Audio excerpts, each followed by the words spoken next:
Viewers, എല്ലാവർക്കും ദിജോസ് വേൾഡിൻ്റെ പുതിയൊരു വീഡിയോയിലേക്ക് സ്വാഗതം. ജനുവരി മാസം തുടങ്ങുന്ന സമയത്ത് ജനുവരി 1-ാം തീയതി ഞാൻ നമ്മുടെ ചാനലിൽ ഒരു വീഡിയോ ഇട്ടിട്ടുണ്ടായിരുന്നു. അത് ഒരു ന്യൂ ഇയർ റെസൊല്യൂഷൻ പോലെ പെട്ടെന്ന് തന്നെ പ്രഗ്നൻസി കിട്ടാൻ നിങ്ങൾ ഫോളോ ചെയ്യേണ്ട കുറച്ച് കാര്യങ്ങളെ ഉൾപ്പെടുത്തിക്കൊണ്ടാണ് കേട്ടോ. ആ വീഡിയോ ഇട്ട് ഒരു മാസമാകുന്ന സമയത്ത് തന്നെ ആ വീഡിയോ ഫോളോ ചെയ്തിട്ട് ഒരാൾക്ക് പോസിറ്റീവ് റിസൾട്ട് കിട്ടി എന്ന് പറഞ്ഞിട്ടുണ്ടായിരുന്നു കേട്ടോ. അപ്പോൾ ആ സക്സസ് സ്റ്റോറിയാണ് ഇന്ന് ഷെയർ ചെയ്യുന്നത്. ആ ടിപ്സ് എന്തൊക്കെയാണെന്ന് നമുക്ക് നോക്കാം. വീഡിയോ നമുക്ക് സ്റ്റാർട്ട് ചെയ്യാം. ഒപ്പം തന്നെ നമ്മുടെ ചാനലിൽ പറയുന്നത് ഇതുപോലുള്ള നാച്ചുറൽ ആയിട്ടുള്ള ഹോം റെമഡീസ് ആയതുകൊണ്ട് തന്നെ നിങ്ങൾക്ക് യൂസ് ചെയ്ത് കഴിഞ്ഞ് കഴിഞ്ഞാൽ സൈഡ് എഫക്ട്സ് അങ്ങനെയുള്ള കാര്യങ്ങളൊന്നും ഉണ്ടാവില്ല. പെട്ടെന്ന് തന്നെ റിസൾട്ട് കിട്ടാനായിട്ടും സഹായിക്കും. ഡോക്ടറുടെ ട്രീറ്റ്മെൻറ്റ് എടുക്കുന്നവർ അതോടൊപ്പം ഈ ടിപ്സ് കൂടി ഫോളോ ചെയ്ത് കഴിഞ്ഞാൽ തീർച്ചയായിട്ടും നിങ്ങൾക്ക് റിസൾട്ട് കിട്ടാൻ വേണ്ടിയിട്ട് അത് ഒരുപാട് സഹായിക്കും കേട്ടോ. ഇവിടെ 20 വയസ്സിനും 40 വയസ്സിനും ഇടയിലുള്ള ഒരാളാണ് നിങ്ങളെങ്കിൽ ഈ പുതുവർഷത്തിൽ തന്നെ പ്രഗ്നന്റ് ആകാൻ വേണ്ടിയിട്ട് നിങ്ങൾക്ക് ഫോളോ ചെയ്യാൻ പറ്റുന്ന 8 ടിപ്സിനെ പറ്റിയിട്ടാണ് ഇന്നത്തെ വീഡിയോയിൽ സംസാരിക്കുന്നത്. അപ്പോൾ 1 by 1 ആയിട്ട് നമുക്ക് നോക്കാം. വീഡിയോ നമുക്ക് സ്റ്റാർട്ട് ചെയ്യാം കേട്ടോ. ഏറ്റവും ആദ്യം നിങ്ങൾ ഫോളോ ചെയ്യേണ്ട കാര്യം ഡീപ്പായിട്ടുള്ള ഒരു പെനിട്രേഷൻ കൊണ്ടുവരാനായിട്ട് നോക്കുക. ഡീപ്പ് പെനിട്രേഷൻ എന്നതുകൊണ്ട് ഉദ്ദേശിക്കുന്നത് കറക്റ്റ് ജാക്കുലേഷൻ വജൈനയുടെ ഒരുപാട് ഉള്ളിലോട്ടാകുന്ന രീതിക്ക് നിങ്ങൾ ശ്രദ്ധിക്കുക. ചില സമയത്ത് ചില ആളുകൾ ചെയ്തു വെക്കുന്ന ഒരു മിസ്റ്റേക്കാണ് ഇജാക്കുലേഷൻ സംഭവിച്ച സ്പേം സെൽസ് വരുമ്പോഴേക്കും പയ്യെ ഒന്ന് പുറത്തേക്ക് എടുക്കുക. അതായത് മുഴുവനായിട്ട് സെപ്പറേറ്റഡ് ആവുമല്ല, പക്ഷെ പയ്യെ ഒന്ന് വരുന്നുണ്ട് എന്ന് അറിഞ്ഞു കഴിഞ്ഞാൽ കുറച്ചൊന്ന് പുറത്തേക്ക് എടുക്കുന്ന ഒരുപാട് പേരുണ്ട് കേട്ടോ. അങ്ങനെയുള്ള ഒരു മെത്തേഡ് നമ്മൾ ചെയ്യാനായിട്ടേ പാടില്ല. കോണ്ടാക്ട് ചെയ്യുന്ന സമയത്ത് ഇജാക്കുലേഷൻ വന്നു കഴിഞ്ഞാൽ അത് എപ്പോഴും ഡീപ്പായിട്ടുള്ള പെനിട്രേഷൻ ആവാനായിട്ട് നോക്കുക. കാരണം കറക്റ്റ് ആ ഒരു സെർവിക്സിന് അടുത്ത് തന്നെയായിട്ട് ആ പെനിട്രേഷൻ ഉണ്ടാകാനായിട്ട് നോക്കുക. അപ്പോൾ ഇതിനെ പെട്ടെന്ന് തന്നെ സ്വിം ചെയ്തിട്ട് ട്യൂബിനടുത്തേക്ക് എത്താൻ വേണ്ടിയിട്ടുള്ള ഒരു ഓപ്പർച്യൂണിറ്റി കിട്ടും കേട്ടോ. ആ ഒരു കാര്യം ശ്രദ്ധിക്കണം. അതുപോലെ തന്നെ ഇജാക്കുലേഷൻ സംഭവിച്ചു കഴിഞ്ഞാൽ എപ്പോഴും ഒരു 2 സെക്കൻഡ്സ് വരെയെങ്കിലും നിങ്ങൾ മാക്സിമം ആ ഒരു പൊസിഷൻ ഹോൾഡ് ചെയ്യാനായിട്ട് വെക്കുക. നിങ്ങൾക്ക് പറ്റുമെങ്കിൽ ഒരു 30 to 40 സെക്കൻഡ്സ് ആ ഒരു പൊസിഷനിൽ തന്നെ രണ്ടുപേരും സെപ്പറേറ്റഡ് ആവാതെ ഒന്ന് കിടന്നിട്ട് സ്ലോലി സെപ്പറേറ്റഡ് ആവാനായിട്ട് നോക്കുക. പെട്ടെന്ന് ഇജാക്കുലേഷൻ സംഭവിച്ചിട്ട് പുൾ ഔട്ട് ആയിട്ട് നിങ്ങൾ എടുത്തു കഴിഞ്ഞാൽ ചിലപ്പോൾ ഗ്രാവിറ്റി ഫോഴ്സ് കൊണ്ട് കുറച്ചധികം സ്പേം സെൽസ് പുറത്തേക്ക് വരാനായിട്ടുള്ള ചാൻസസ് ഉണ്ട് കേട്ടോ. അത് അവോയ്ഡ് ചെയ്യാൻ വേണ്ടിയിട്ടാണ് ഈ ഒരു മെത്തേഡ് നിങ്ങൾ ഫോളോ ചെയ്യാനായിട്ട് പറഞ്ഞത്. അത് ചെയ്യാത്ത ആളുകൾ കൃത്യമായിട്ട് ആ ഒരു മെത്തേഡ് ഈ ഒരു പുതുവർഷത്തിൽ ഓപ്റ്റ് ചെയ്യാനായിട്ട് നോക്കുക കേട്ടോ. അടുത്തതായിട്ട് നിങ്ങൾ ശ്രദ്ധിക്കേണ്ട കാര്യം ഓൾട്ടർനേറ്റീവ് ആയിട്ട് കോണ്ടാക്ട് ചെയ്യാനായിട്ട് നോക്കുക. ഒരിക്കലും ഓവുലേഷൻ ഡേറ്റിനെ മാത്രം ഡിപ്പെൻഡ് ചെയ്തിട്ടല്ല പ്രഗ്നൻസി ട്രൈ ചെയ്യുന്ന ഒരാളുടെ കോണ്ടാക്ട് ചുരുങ്ങേണ്ടത്. നമ്മൾ ഓവുലേഷൻ ഡേറ്റിൽ അറൌണ്ട് 5 days മാത്രം കോണ്ടാക്ട് ചെയ്ത് കഴിഞ്ഞാൽ ചിലപ്പോൾ ചില സമയങ്ങളിൽ നേരത്തെ നിങ്ങൾക്ക് ഓവുലേഷൻ ഉണ്ടാകാനും ലേറ്റ് ആയിട്ട് ഓവുലേഷൻ ഉണ്ടാകാനായിട്ടുള്ള ചാൻസസ് ഉണ്ട്. നമ്മുടെ ശരീരത്തിലെ പുരുഷന്റെ സ്പേം സെൽസ് 4 to 5 days വരെയെങ്കിലും നിൽക്കും. നമ്മുടെ ശരീരത്തിന്റെ കണ്ടീഷനും അതുപോലെ പുരുഷന്മാരുടെ സ്പേമിന്റെ ക്വാളിറ്റിയും അനുസരിച്ചിട്ട് അത് 4 to 5 days വരെയെങ്കിലും ബോഡിയിൽ നിൽക്കും. ഈ ഒരു സമയത്ത് എഗ്ഗ് പൊട്ടി പുറത്തേക്ക് വരുന്ന സമയത്ത് സ്പേം സെൽസ് ശരീരത്തിനകത്ത് ഇല്ലെങ്കിൽ പ്രഗ്നൻസി ആകാനായിട്ടുള്ള ചാൻസസ് അവിടെ കുറഞ്ഞു പോകും. അതുകൊണ്ട് നിങ്ങൾ എപ്പോഴും ശ്രദ്ധിക്കേണ്ട കാര്യം ഫെർട്ടൈൽ ടൈം പീരീഡിൽ മാത്രം നിങ്ങൾ കോണ്ടാക്ട് ചെയ്യാതെ ബ്ലീഡിങ് എപ്പോഴാണോ നിൽക്കുന്നത് അന്ന് മുതൽ ഓൾട്ടർനേറ്റീവ് ആയിട്ട് നിങ്ങൾ കോണ്ടാക്ട് ചെയ്യാനായിട്ട് നോക്കുക. ഒന്നിടവിട്ട ദിവസങ്ങളിലോ 2 ദിവസം കൂടുമ്പോഴോ നിങ്ങൾ കോണ്ടാക്ട് ചെയ്യുന്നത് പെട്ടെന്ന് തന്നെ പ്രഗ്നൻസി കിട്ടാൻ വേണ്ടിയിട്ടുള്ള ചാൻസസ് വർദ്ധിപ്പിക്കും. ഇത് ഏകദേശം അടുത്തൊരു പീരീഡ് ഡേറ്റ് വരെ മാത്രം നിങ്ങൾ ചെയ്താൽ മതി കേട്ടോ. അതായത് അടുത്തൊരു പീരീഡ് ആവുന്നത് ഒരു 10 ദിവസം മുൻപ് വരെ മാത്രം നിങ്ങൾ ചെയ്താൽ മതി. ഫോർ എക്സാമ്പിൾ, നിങ്ങൾക്കിപ്പോൾ അടുത്തൊരു പീരീഡ്സ് ഡേറ്റ് വരുന്നത് ജനുവരി 15 ആണെന്ന് വിചാരിക്കുക. നിങ്ങൾ ജനുവരി 5 വരെ മാത്രം കോണ്ടാക്ട് ചെയ്താൽ മതി. തൊട്ടടുത്തൊരു 10 ദിവസത്തേക്ക് നിങ്ങൾ കോണ്ടാക്ട് ചെയ്യേണ്ട. കാര്യം അതൊരു ഇംപ്ലാന്റേഷൻ നടക്കുന്ന സമയമാണ്. ആ സമയത്ത് നമ്മൾ മാക്സിമം കെയർ ബോഡിക്ക് കൊടുക്കണം. അതുകൊണ്ട് ആഫ്റ്റർ ദാറ്റ് നിങ്ങൾ കോണ്ടാക്ട് അവോയ്ഡ് ചെയ്യണം കേട്ടോ. മൂന്നാമതായിട്ട് നിങ്ങൾ ശ്രദ്ധിക്കേണ്ട കാര്യം ഓവുലേഷന്റെ ബോഡി ചേഞ്ചസ് നിങ്ങൾക്ക് ഉണ്ടാകുന്നുണ്ടോ എന്ന് നോക്കുക. പീരിയഡ്സ് വന്നാൽ മാത്രം പോരാ, ഓവുലേഷന്റെ ലക്ഷണങ്ങളും കൂടി നിങ്ങൾക്ക് ബോഡിയിൽ കണ്ടിരിക്കണം. കാരണം നമ്മൾ എപ്പോഴും പ്രതീക്ഷിക്കുന്നത് ചില ആളുകൾക്ക് 2 മാസം കൂടുമ്പോൾ പീരിയഡ്സ് ഉണ്ട്, ചിലർക്ക് 45 ദിവസം കൂടുമ്പോൾ, ചിലർക്ക് 40 ദിവസം കൂടുമ്പോഴൊക്കെ പീരിയഡ്സ് ഉണ്ട്.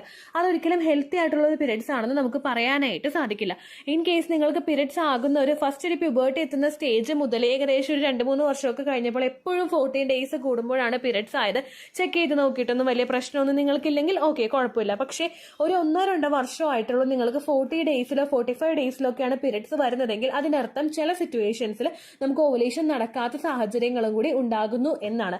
അതുകൊണ്ട് എപ്പോഴും പീരിയഡ്സിന്റെ ആ ഒരു ബ്ലഡ് മാത്രം നിങ്ങൾക്ക് ഉണ്ടായാൽ പോരാ, ഓവുലേഷന്റെ ലക്ഷണങ്ങളും കൂടി നിങ്ങൾക്ക് ബോഡിയിൽ ഉണ്ടാകണം. ഒരുപാട് ഓവുലേഷൻ സിംറ്റംസ് നമുക്കുണ്ട്. തലവേദന ഉണ്ടാവുക, അടിവയറ് വേദന ഉണ്ടാവുക, സെക്സ് ഡ്രൈവിൽ വ്യത്യാസം, സെർവിക്കൽ മ്യൂക്കസിൽ ഉണ്ടാകുന്ന ടെക്സ്ചറിൽ വ്യത്യാസം, നമുക്ക് സ്മെല്ല് എല്ല് കിട്ടുന്നതിൽ വ്യത്യാസം, അങ്ങനെ പലതരത്തിലുള്ള ഓവുലേഷൻ സിംറ്റംസ് ഉണ്ട്. അറിയാൻ വേണ്ടിയിട്ട് ovulation symptoms the choose world എന്ന് പറഞ്ഞിട്ടൊരു വീഡിയോ ഉണ്ട്, അതൊന്ന് കണ്ടു നോക്കുന്നത് നല്ലതായിരിക്കും. അതിൽ ഓൾമോസ്റ്റ് എല്ലാ ഓവുലേഷൻ സിംറ്റംസും ഞാൻ ഇൻക്ലൂഡ് ചെയ്ത് കൊടുത്തിട്ടുണ്ട് കേട്ടോ. ആ സിംറ്റംസ് നിങ്ങൾക്ക് ബോഡിയിൽ വരുന്നുണ്ടോ എന്ന് നോക്കണം. ആ സിംറ്റംസ് ഒന്നും നിങ്ങൾക്ക് ഉണ്ടാകുന്നില്ല, ഓവുലേഷൻ ടെസ്റ്റ് കിറ്റിൽ റിസൾട്ട് കിട്ടുന്നത് നെഗറ്റീവ് ആണെങ്കിൽ മസ്റ്റ് ആയിട്ട് നിങ്ങൾ ഡോക്ടറെ കണ്ടിട്ട് ഫോളിക്കുലർ സ്റ്റഡി നടത്തി നോക്കണം കേട്ടോ. ഈ കാര്യങ്ങളിലൊക്കെ ചിലപ്പോൾ കുഞ്ഞുതായിട്ട് മിസ്റ്റേക്സ് വന്നതുകൊണ്ടായിരിക്കും ചിലപ്പോൾ 2025 നിങ്ങൾക്ക് പ്രഗ്നന്റ് ആകാനായിട്ട് സാധിക്കാതിരുന്നത്. ആ ഒരു മിസ്റ്റേക്ക് ഇവിടെ ഉണ്ടാകാതിരിക്കാൻ വേണ്ടിയിട്ട് നിങ്ങൾ പ്രത്യേകം ശ്രദ്ധിക്കണം കേട്ടോ. അടുത്തതായിട്ട് നിങ്ങൾ ശ്രദ്ധിക്കേണ്ട കാര്യം, എല്ലാ ദിവസവും ഗ്രാമ്പു വെള്ളം കുടിക്കാനായിട്ട് നോക്കുക. ഇത്രമാത്രം ബെനിഫിറ്റ് ഉള്ള ഒരു ടിപ്പ് ഞാൻ ഇതുവരെ എൻ്റെ ചാനലിൽ ഷെയർ ചെയ്തിട്ടില്ല കേട്ടോ. കേവലം 3-4 ഗ്രാമ്പു എടുത്ത് തലേ ദിവസം തിളപ്പിച്ച് വെള്ളത്തിലിട്ട് കുതിർത്ത് വെച്ചിട്ട് പിറ്റേ ദിവസം ആ വെള്ളം കുടിക്കുമ്പോഴേക്കും പ്രഗ്നന്റ് ആയവരുടെ കണക്കുണ്ടല്ലോ 3000 വരെയും കടന്നു. കുറേയൊക്കെ ആയപ്പോഴേക്കും ഞാനൊരു ക്യൂരിയോസിറ്റി കൊണ്ട് നോട്ട് ചെയ്ത് വെച്ചിട്ടുണ്ടായിരുന്നു, ഇത്ര പേർക്ക് പോസിറ്റീവ് കിട്ടിയെന്ന് ജസ്റ്റ് ഒന്ന് നോട്ട് ചെയ്ത് ഫോണിലെ കാലണ്ടറിൽ ഇട്ടിട്ടുണ്ടായിരുന്നു. പക്ഷെ ഇപ്പം എന്ന് പറയുന്നത് എൻ്റെ കയ്യിൽ നിന്ന് ആ ഒരു കണക്ക് പോയി. അത്രയധികം പേരാണ്, 3000-ലധികം പേരാണ് ക്ലോസ് വാട്ടർ മാത്രം ഉപയോഗിച്ചിട്ട് നമ്മുടെ ചാനലിൽ പ്രഗ്നന്റ് ആയത് കേട്ടോ. ഒരുപാട് പേരുടെ സക്സസ് സ്റ്റോറീസ് നിങ്ങൾക്ക് കാണാൻ പറ്റും. ദി ചൂസ് വേൾഡ് എന്ന് പറഞ്ഞ് യൂട്യൂബിൽ കൊടുക്കുക, പോസ്റ്റ് എന്ന് പറഞ്ഞിട്ടുള്ള ഒരു ഐക്കൺ ഉണ്ട്, അതിൽ ക്ലിക്ക് ചെയ്തിട്ട് നിങ്ങൾ സ്ക്രോൾ ചെയ്ത് നോക്കിക്കഴിഞ്ഞാൽ ഗ്രാമ്പു വെള്ളം കുടിച്ചു ചേച്ചി, പ്രഗ്നന്റ് ആയ ചേച്ചി എന്ന് പറയുന്ന ഒരുപാട് പേര് നിങ്ങൾക്ക് കാണാനായിട്ട് സാധിക്കും. വെറും 3-4 ഗ്രാമ്പു ആണ് അവർ യൂസ് ചെയ്യുന്നത്. ഗ്രാമ്പു ഉപയോഗിക്കുന്നത് വഴി ഫോളിക്കിൾ സ്റ്റിമുലേറ്റിംഗ് ഹോർമോൺസിന്റെ പ്രവർത്തനവും ലൂട്ടനൈസിംഗ് ഹോർമോൺസിന്റെ പ്രവർത്തനവും കൃത്യമായിട്ട് നമ്മുടെ ശരീരത്തിൽ നടക്കാൻ വേണ്ടിയിട്ട് അത് സഹായിക്കുന്നുണ്ട്. ഈ 2 ഹോർമോൺസുമാണ് ഏറ്റവും ക്വാളിറ്റിയുള്ള എഗ്ഗിന്റെ പ്രൊഡക്ഷൻ നടക്കാൻ വേണ്ടിയിട്ട് നമ്മളെ സഹായിക്കുന്ന 2 ഹോർമോൺസ്. അപ്പോൾ ഇതിന്റെ പ്രവർത്തനം നന്നായിട്ട് ഉണ്ടാകാൻ വേണ്ടിയിട്ട് LH ഹോർമോണിന്റെ ഒക്കെ സർജ് ഉണ്ടാവാൻ വേണ്ടിയിട്ടും ഗ്രാമ്പു വെള്ളം ഉപയോഗിക്കുന്നത് സഹായിക്കുന്നുണ്ട് കേട്ടോ. ക്ലോസ് വാട്ടർ എങ്ങനെയാണ് ഉപയോഗിക്കേണ്ടതെന്ന് അറിയാൻ വേണ്ടിയിട്ട് the choose world close CLOVES close water എന്ന് പറഞ്ഞ് ടൈപ്പ് ചെയ്ത് കഴിഞ്ഞാൽ നിങ്ങൾക്ക് ആ ഒരു ഡെഡിക്കേറ്റഡ് ആയിട്ടുള്ള വീഡിയോ കിട്ടും. നിങ്ങളുടെ ഓവുലേഷൻ ഡേറ്റ് വരെ മാത്രം വെറും വയറ്റിൽ 1/2 ഗ്ലാസോ 1 ഗ്ലാസോ നിങ്ങളും കുടിക്കുക, ഹസ്ബൻഡിനും കൊടുക്കാനായിട്ട് നോക്കുക. ഒരു മാസം നിങ്ങൾ ട്രൈ ചെയ്തിട്ട് റിസൾട്ട് ഇല്ലെങ്കിൽ നിങ്ങൾ ഒരു 2-3 മന്ത്സ് ഒക്കെ കണ്ടിന്യൂസ് ആയിട്ട് ട്രൈ ചെയ്ത് നോക്കുക. നമുക്ക് വലിയ സൈഡ് എഫക്ട്സ് ഒന്നും ഉണ്ടാവില്ലല്ലോ, കുറച്ചല്ലേ നമ്മളടുത്ത് തിളപ്പിച്ച് കുടിക്കുന്നുള്ളൂ എന്ന് വെച്ചിട്ട് 1/2 ഗ്ലാസ് നമ്മൾ തിളപ്പിച്ച് കുടിക്കുമ്പോൾ ഒരു 5 ഗ്ലാസ് അതിലോട്ട് ഇടരുത്. കാര്യം അതിന്റെ ചൂട് നന്നായിട്ട് കൂടുമ്പോൾ നമുക്ക് ശരീരത്തിന് പറ്റില്ല. 1/2 ഗ്ലാസ് ആണ് നിങ്ങൾ ഗ്രാമ്പു വെള്ളം കുടിക്കുന്നതെങ്കിൽ 2-3 ഗ്രാമ്പു മതി. 1 ഗ്ലാസ് ആണെങ്കിൽ ഒരു 4 വരെ നമുക്ക് മാക്സിമം എടുക്കാം. അതിനപ്പുറത്തേക്ക് നിങ്ങൾ പോവേണ്ട ആവശ്യമില്ല. അപ്പോൾ നമുക്ക് അതിന്റെ ടേസ്റ്റ് ഒരുപാട് വരില്ല, ചൂടോ അങ്ങനെ മടുപ്പോ നമുക്ക് ഉണ്ടാവില്ല. ഒരു ടേസ്റ്റോട് കൂടിയിട്ട് നമുക്ക് കുടിക്കാനായിട്ട് പറ്റും. അങ്ങനെ ഗ്രാമ്പു വെള്ളം സ്ഥിരം നിങ്ങൾ ഉപയോഗിക്കുക. ഒരു 4 മന്ത്സ് വരെയൊക്കെ എടുത്തിട്ട് റിസൾട്ട് ഇല്ലെങ്കിൽ ഒന്ന് ബ്രേക്ക് എടുക്കുക. ദെൻ ഡോക്ടറെ കണ്ടിട്ട് ട്രീറ്റ്മെന്റ് ഒക്കെ സ്റ്റാർട്ട് ചെയ്യുക. ഒപ്പം എഗൈൻ ഗ്രാമ്പു വാട്ടർ കുടിച്ചിട്ടൊന്ന് മുൻപോട്ടേക്ക് പോവുക കേട്ടോ. തീർച്ചയായിട്ടും നിങ്ങൾക്ക് റിസൾട്ട് കിട്ടും. ആ ഒരു പ്രതീക്ഷയോട് കൂടിയിട്ട് നമ്മൾ എടുക്കുക. കാരണം നമ്മുടെ എല്ലാവരുടെയും കിച്ചണിൽ ഉണ്ടാവുന്ന ഒരു സ്പൈസസ് അല്ലേ അത്. ആ ഒരു ഇഷ്ടത്തോട് കൂടിയിട്ട് അത് എടുക്കാനായിട്ട് നോക്കുക കേട്ടോ. അടുത്തതായിട്ട് നിങ്ങൾ ഫോളോ ചെയ്യേണ്ട കാര്യം, ഡെയിലി എന്തെങ്കിലും ഒരു ഫിസിക്കൽ ആക്ടിവിറ്റി നിങ്ങൾ ചെയ്യാനായിട്ട് നോക്കുക. 30 മിനിറ്റ്സ് ഒരു ആക്ടിവിറ്റി നിങ്ങൾ ചെയ്യുന്നില്ലെങ്കിൽ അത് നിങ്ങൾ ചെയ്യാനായിട്ട് നോക്കുക. വീട്ടിലെ ജോലികളൊക്കെ ചെയ്തിട്ട് വീട്ടിലിരിക്കുന്ന അമ്മമാർക്ക് ഒരു തെറ്റിദ്ധാരണയുണ്ട്, നമ്മുടെ ദേഹമൊക്കെ അനങ്ങുന്നുണ്ടല്ലോ, നമ്മൾ ജോലിയൊക്കെ ചെയ്ത് ഓടി നടക്കുമല്ലേ. അല്ലെങ്കിൽ ഇപ്പോൾ ജോലിക്ക് പോകുന്നവർക്കാണെങ്കിൽ ഒരു തെറ്റിദ്ധാരണയുണ്ട്, രാവിലെ മുതൽ കിച്ചണിൽ കയറി കിച്ചണിലെ ഫുഡൊക്കെ ഉണ്ടാക്കി തിരിച്ച് ജോലി സ്ഥലത്ത് പോയി പിന്നെ അവിടെ ജോലി ചെയ്ത് തിരിച്ചു വന്ന് വീണ്ടും വീട്ടിൽ ജോലി ചെയ്യുമ്പോൾ ഫിസിക്കൽ ആക്ടിവിറ്റി ഒക്കെ എനിക്ക് നടക്കുമല്ലേ ചേച്ചി എന്ന് ചിന്തിക്കുന്ന ആളുകളുണ്ടാകും. പക്ഷെ അതൊരിക്കലും ഒരു ഫിസിക്കൽ ആക്ടിവിറ്റി അല്ല. കാര്യം എന്താണെന്ന് വെച്ച് കഴിഞ്ഞാൽ നമ്മുടെ അമ്മമാരും അമ്മൂമ്മമാരൊക്കെ എങ്ങനെ ജോലി ചെയ്തെന്ന് നോക്കുക. അവർ കല്ലിലിട്ട് കൊട്ടിയിട്ടാണ് അലക്കിക്കൊണ്ടിരുന്നത്. അവർ മുറ്റമടിക്കുന്നത് അല്ലെങ്കിൽ അവർ നിലം തുടയ്ക്കുന്നതൊക്കെ ഇരുന്നോണ്ടും അതുപോലെ മാവ് ആട്ടുന്നതൊക്കെ ഇരുന്നോണ്ടൊക്കെ ഇട്ടാണ് അവർ ചെയ്തുകൊണ്ടിരുന്നത്. ഈ എന്തെങ്കിലും ജോലികൾ നമ്മൾ ചെയ്യുന്നുണ്ടോ? ഇല്ല. അപ്പൊ നമ്മുടെ ലോവർ അബ്ഡമൻ ഒന്നും ഒരു പ്രഷറോ അല്ലെങ്കിൽ ഒരു സ്റ്റിമുലേഷനോ ഒന്നും അവിടെയൊന്നും ഉണ്ടാകുന്നില്ല. അതുപോലെ തന്നെ നമ്മളിപ്പോൾ യൂസ് ചെയ്യുന്നത് നോർമൽ ആയിട്ടുള്ള ഇന്ത്യൻ ക്ലോസറ്റ് അല്ല, യൂറോപ്യൻ ക്ലോസറ്റ് ആണ് നമ്മളൊക്കെ യൂസ് ചെയ്യുന്നത്. അപ്പോൾ ആ ഒരു രീതിക്കും അങ്ങോട്ടേക്ക് ഒരു ബ്ലഡ് സർക്കുലേഷൻ ഒന്നും തന്നെ കിട്ടുന്നില്ല. അതിന്റെ ഭാഗമായിട്ട് നമ്മുടെ ബോഡി ഒട്ടും സ്റ്റിമുലേറ്റഡ് ആവാതെയാണ് പോകുന്നത്. നമ്മൾ സെഡൻഡറി ആയിട്ടുള്ള ലൈഫ് സ്റ്റൈൽ ഫോളോ ചെയ്യുമ്പോൾ അത് നമ്മുടെ ഫെർട്ടിലിറ്റിയെ അഫക്ട് ചെയ്യും. അതിന് വേണ്ടിയിട്ട് അതൊന്ന് അവോയ്ഡ് ചെയ്യാൻ വേണ്ടിയിട്ട് leg up the wall exercise, butterfly exercise, cobra pose, Malasana exercise, Malasana walk exercise, bridge pose, pigeon pose, അങ്ങനെ ഒരുപാട് ഫെർട്ടിലിറ്റി എക്സസൈസുകളുണ്ട്. ഇതിൽ ഏതെങ്കിലും ഒരു എക്സസൈസ് നിങ്ങൾ ഫോളോ ചെയ്താൽ മതിയാകും. കൃത്യമായിട്ട് നിഷ്ഠയോട് കൂടിയിട്ട് ആ ഒരു എക്സസൈസ് ഫോളോ ചെയ്യുന്നത് നല്ലതാണ് കേട്ടോ. ഈ എക്സസൈസിന്റെ ഒക്കെ വീഡിയോസ് കാണാൻ വേണ്ടിയിട്ട് ദി ചൂസ് വേൾഡ് നമ്മുടെ ഫെർട്ടിലിറ്റി എക്സസൈസ് എന്ന് പറഞ്ഞിട്ട് യൂട്യൂബിൽ സെർച്ച് ചെയ്ത് കഴിഞ്ഞാൽ നിങ്ങൾക്ക് അതിൻ്റെ ആയിട്ടുള്ള ഡെഡിക്കേറ്റഡ് വീഡിയോസ് കിട്ടും കേട്ടോ.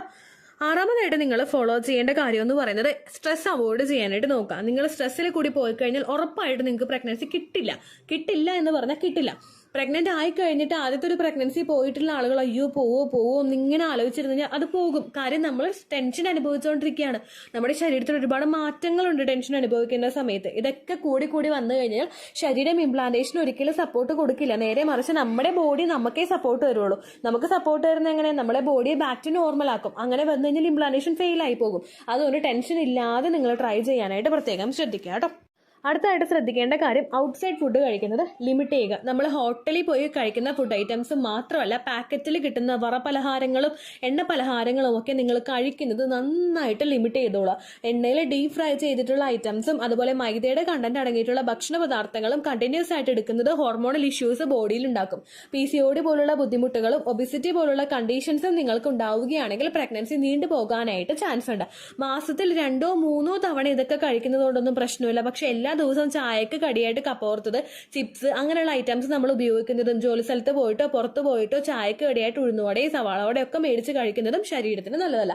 ഒരു ദിവസം ഒരെണ്ണം എടുക്കുകയാണെങ്കിൽ എല്ലാ ദിവസവും കണ്ടിന്യൂസ് ആയിട്ട് 24 ദിവസം 26 ദിവസം നമ്മൾ എടുത്തുകൊണ്ടിരുന്നാൽ ഒരിക്കലും നമ്മുടെ ബോഡീനെ അത് നല്ല രീതിക്ക് സപ്പോർട്ട് ചെയ്യില്ല. പ്രഗ്നൻസി നീണ്ടു പോകാനായിട്ടുള്ള സിറ്റുവേഷൻസ് ഉണ്ടാകും. മെലിഞ്ഞിരിക്കുന്ന ആളുകൾക്കും ലീൻ PCOD എന്ന് പറഞ്ഞൊരു കണ്ടീഷൻ ഉണ്ടാകും. ഫാറ്റ് ഇഷ്യൂസ് കൂടുതലായിട്ട് ഉണ്ടാകും. അതുപോലെ നമുക്ക് ക്വാളിറ്റി ഇല്ലാത്ത തരത്തിലുള്ള ഫാറ്റ് ഇഷ്യൂസ് ശരീരത്തിൽ ഉണ്ടാകുമ്പോഴേക്കും അതും നമ്മുടെ പ്രഗ്നൻസി എഫക്ട് ചെയ്യാനായിട്ട് ചാൻസ് ഉണ്ടെന്ന് നിങ്ങൾ കൃത്യമായിട്ട് മനസ്സിലാക്കണം.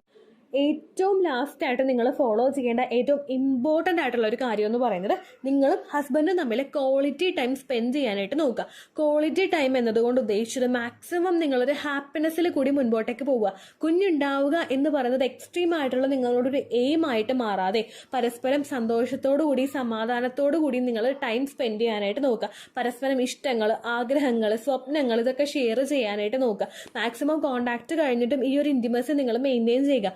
ആഫ്റ്റർ എജാക്കുലേഷനും രണ്ടുപേരും ഹഗ് ചെയ്ത് കുറച്ചധികം നേരം കിടക്കുന്നതും കംഫർട്ടബിൾ ആയിട്ടുള്ള കാര്യങ്ങൾ പറയുന്നതും റിലാക്സ് ആകുന്നതും ഒക്കെ ഫെർട്ടിലൈസേഷൻ നടക്കാൻ വേണ്ടിയിട്ടുള്ള ചാൻസസ് ഒരുപാട് ഇൻക്രീസ് ചെയ്യും. അങ്ങനെയൊക്കെയുള്ള രീതിക്ക് കൃത്യമായിട്ട് നിങ്ങൾ ഫോളോ ചെയ്ത് തുടങ്ങുവാണെങ്കിൽ ഈ ജനുവരി തീരുന്നതിന് മുൻപ് അല്ലെങ്കിൽ ഒരു ഫെബ്രുവരി ആദ്യം തന്നെ നിങ്ങൾക്ക് പ്രഗ്നന്റ് ആകാനായിട്ട് സാധിക്കും. അയ്യോ ഞാൻ ആയില്ലല്ലോ എന്ന് വിചാരിച്ചിട്ട് മനസ്സിൽ ഇങ്ങനെ ഡെസ്പായി നിങ്ങൾ പോയിക്കൊണ്ടിരിക്കുവാണെങ്കിൽ നിങ്ങളുടെ പ്രഗ്നൻസി നീണ്ടു പോവുകയുള്ളൂ. അപ്പോൾ അങ്ങനെയൊന്നും ചിന്തിക്കാതെ മാക്സിമം നല്ല രീതിയിൽ നിങ്ങൾ മുൻപോട്ടേക്ക് പോകാനായിട്ട് നോക്കുക. നമ്മൾ എടുക്കുന്ന എല്ലാ കാര്യങ്ങളും, എടുക്കുന്ന എല്ലാ എഫേർട്ടും നമുക്കും ശരീരത്തിനും നല്ല ക്വാളിറ്റി ഉണ്ടാകുന്നതും ശരീരത്തിന് നല്ലതുപോലെ പ്രൊട്ടക്ട് ചെയ്യുന്ന തരത്തിലുള്ളതും ആകാനായിട്ട് നിങ്ങൾ പ്രത്യേകം ശ്രദ്ധിക്കുക കേട്ടോ. കാരണം കഴിഞ്ഞ ദിവസം ഒരു ഡോക്ടറുടെ വീഡിയോ ഞാൻ കണ്ടതിൽ ഡോക്ടർ പറഞ്ഞിട്ടുണ്ടായിരുന്നു, മെജോറിറ്റി ആയിട്ടുള്ള ഹെൽത്ത് കണ്ടീഷനും നമുക്ക് ഉണ്ടാകുന്നത് നമ്മൾ ഫോളോ ചെയ്യുന്ന sedentary and unhealthy life style മൂലമാണെന്ന്. നമ്മൾ എക്സസൈസ് ചെയ്യാത്തത് കൊണ്ടും നല്ല ഭക്ഷണങ്ങൾ കഴിക്കാത്തത് കൊണ്ടും ഒക്കെയാണ് ഈ ബുദ്ധിമുട്ടുകളൊക്കെ കൂടുതലായിട്ട് വരുന്നത്. അപ്പോൾ അതൊക്കെ ഓവർകം ചെയ്യാനായിട്ട് നിങ്ങൾക്ക് സാധിക്കട്ടെ. അപ്പോൾ മാക്സിമം നിങ്ങൾ ഈ ടിപ്സ് ഒക്കെ ഫോളോ ചെയ്യാനായിട്ട് നോക്കുക കേട്ടോ. ഇത്രയേ ഉള്ളൂ വീഡിയോ. യൂസ്ഫുൾ ആയി കാണുമെന്ന് വിശ്വസിക്കുന്നു. യൂസ്ഫുൾ ആവുന്നുണ്ടെങ്കിൽ ലൈക്ക് ചെയ്യുക, ഫ്രണ്ട്സിനൊക്കെ ഷെയർ ചെയ്ത് കൊടുക്കുക കേട്ടോ. എന്തെങ്കിലും സംശയം ഉണ്ടെങ്കിൽ നിങ്ങൾ കമന്റ്സിൽ ചോദിക്കുക. പണ്ടത്തെ വീഡിയോയ്ക്ക് കമന്റ്സ് ഇടുന്നവർക്ക് റിപ്ലൈ ലഭിക്കുന്നില്ലെങ്കിൽ ലേറ്റസ്റ്റ് ആയിട്ട് ഞാൻ ഏത് വീഡിയോ ആണോ അപ്ലോഡ് ചെയ്യുന്നത് അതിന് താഴെ കമന്റ് ഒന്ന് കോപ്പി പേസ്റ്റ് ചെയ്യാനായിട്ട് ശ്രദ്ധിക്കുക കേട്ടോ. അതുപോലെ ഓവുലേഷൻ ഡേറ്റ് കാൽക്കുലേറ്റ് ചെയ്ത് തരാനായിട്ട് റിക്വസ്റ്റ് ചെയ്യുന്ന ആളുകൾ എത്രയാണോ സൈക്കിൾ ലെങ്ത് അത് മെൻഷൻ ചെയ്യാനായിട്ട് ശ്രദ്ധിക്കുക. സൈക്കിൾ ലെങ്ത് എന്നതുകൊണ്ട് ഉദ്ദേശിച്ചത് ഓരോ മാസവും എത്ര ദിവസം കൂടുമ്പോഴാണോ ബ്ലീഡിങ് വരുന്നത് അതാണ് സൈക്കിൾ ലെങ്ത്. കഴിഞ്ഞ മാസം ഒരു 8-ാം തീയതിയാണ് ബ്ലീഡിങ് ആയതെങ്കിൽ ഈ മാസം 6-ാം തീയതിയാണ് ബ്ലീഡിങ് ആയതെങ്കിൽ കഴിഞ്ഞ മാസം 8-ാം തീയതി മുതൽ ഈ മാസം 6-ാം തീയതി വരെ എത്ര ദിവസമുണ്ടോ അത് കാലണ്ടറിൽ എണ്ണി തിട്ടപ്പെടുന്നതാണ് നിങ്ങളുടെ സൈക്കിൾ ലെങ്ത്. സൈക്കിൾ ലെങ്ത് നമ്മൾ കൃത്യമായിട്ട് കാൽക്കുലേറ്റ് ചെയ്യുകയാണെങ്കിൽ ഓവുലേഷൻ ഡേറ്റ് എളുപ്പത്തിൽ കണ്ടുപിടിക്കാൻ വേണ്ടിയിട്ട് ഒരുപാട് ആപ്ലിക്കേഷൻസും ഒരുപാട് ഓൺലൈൻ ആയിട്ടുള്ള വെബ്സൈറ്റുകളും ഇന്ന് നമുക്ക് അവൈലബിൾ ആണ്. പ്ലേ സ്റ്റോറിൽ പോയിട്ട് ഓൺലൈൻ ഓവുലേഷൻ ട്രാക്കർ എന്ന് ടൈപ്പ് ചെയ്ത് കഴിഞ്ഞാൽ നിങ്ങൾക്ക് അതുമായിട്ട് ബന്ധപ്പെട്ടിട്ടുള്ള ആപ്ലിക്കേഷൻസ് കിട്ടും. അത് പറ്റുന്നില്ല എങ്കിൽ ഗൂഗിളിൽ പോയിട്ട് ഓൺലൈൻ ഓവുലേഷൻ കാൽക്കുലേറ്റർ എന്ന് ടൈപ്പ് ചെയ്ത് കഴിഞ്ഞാൽ അതുമായിട്ട് ബന്ധപ്പെട്ടിട്ടുള്ള വെബ്സൈറ്റുകൾ നിങ്ങൾക്ക് കിട്ടും. അതിൽ നിങ്ങളുടെ ലാസ്റ്റ് മന്തിലെ മെൻസ്ട്രേഷന്റെ ഡേറ്റും ഒപ്പം ഞാൻ ഈ പറഞ്ഞ രീതിക്ക് നിങ്ങൾ കാൽക്കുലേറ്റ് ചെയ്യുന്ന സൈക്കിൾ ലെങ്ത്തും എൻ്റർ ചെയ്ത് കൊടുക്കുകയാണെങ്കിൽ നിങ്ങൾക്ക് കൃത്യമായിട്ട് ഓവുലേഷൻ ഡേറ്റ് കണ്ടുപിടിക്കാനായിട്ട് സാധിക്കും. ഫെർട്ടൈൽ ടൈം പീരീഡും നിങ്ങൾക്ക് കിട്ടും. അതായത് എത്ര ദിവസം മുതൽ കോണ്ടാക്ട് ചെയ്ത് തുടങ്ങിക്കഴിഞ്ഞാൽ നിങ്ങൾ പ്രഗ്നന്റ് ആകും എന്നുള്ളൊരു ഡേറ്റും നിങ്ങൾക്ക് പ്രോപ്പറായിട്ട് കിട്ടും കേട്ടോ. ഇത് കാൽക്കുലേറ്റ് ചെയ്യുന്ന സമയത്ത് സൈക്കിൾ ലെങ്ത് കാൽക്കുലേറ്റ് ചെയ്യുന്ന സമയത്ത് നിങ്ങളുടെ ആ ഒരു കലണ്ടറിൽ നോക്കി തന്നെ നിങ്ങൾ കാൽക്കുലേറ്റ് ചെയ്യുക. പല മാസങ്ങളിലും 30-31 ദിവസമുണ്ട്, അതുകൊണ്ടാണ് അങ്ങനെ പറഞ്ഞത്. ഒപ്പം നിങ്ങൾക്ക് ബ്ലീഡിങ് തുടങ്ങിയ ദിവസത്തിന് വേണം നിങ്ങൾ ഡേ 1 ആയിട്ട് എടുക്കാൻ വേണ്ടിയിട്ട്. സ്പോട്ടിങ് തുടങ്ങിയ ദിവസത്തിനെ, അതായത് ചെറുതായിട്ട് ഡിസ്ചാർജ് പോയി തുടങ്ങിയ ദിവസത്തിനെ നിങ്ങൾ കൺസിഡർ ചെയ്യേണ്ട ആവശ്യം ഇല്ല കേട്ടോ. അപ്പോൾ ഇത്രയേ ഉള്ളൂ വീഡിയോ. അടുത്തൊരു വീഡിയോ ആയിട്ട് നമുക്ക് വീണ്ടും കാണാം. ബൈ.